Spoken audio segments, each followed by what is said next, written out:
Since his debut in WCW back in 1997, Bill Goldberg has made some enemies in professional wrestling.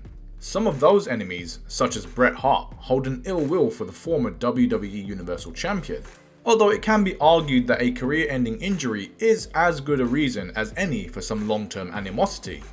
However, Goldberg tends to hold a grudge as well, most specifically a grudge against wrestling veteran and AEW star William Regal.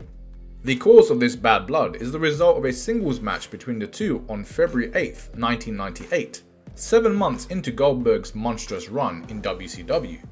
The clash, which saw Regal push Goldberg to his longest televised match at the time, led to Regal's subsequent firing from the company. Regal would utilize his stiff style against the former defensive tackle, something that his lordship says was planned by the match's agent and not an attempt to make Goldberg look bad.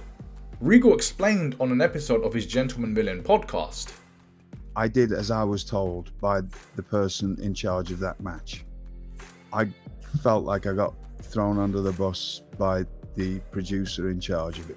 William Regal, a former WWE Intercontinental Champion, ultimately believes a lack of communication is what soiled both his relationship with Goldberg and his tenure in WCW.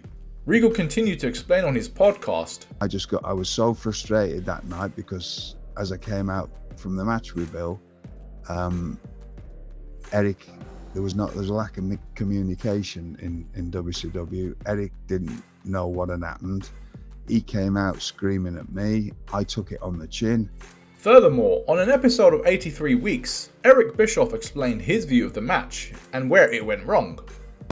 Bill needed to dominate that match. Bill needed to be the Bill Goldberg character that people were so strongly behind.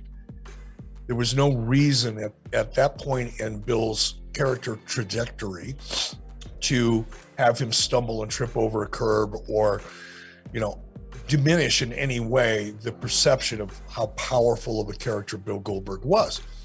Unfortunately, the match did expose these weaknesses of Goldberg's, and thus the former WCW World Champion has held a grudge against the Blackpool Combat Club leader ever since. And although Regal personally feels no ill will against Goldberg, he has said that he has wanted to bury the hatchet for years, but has never been granted the chance.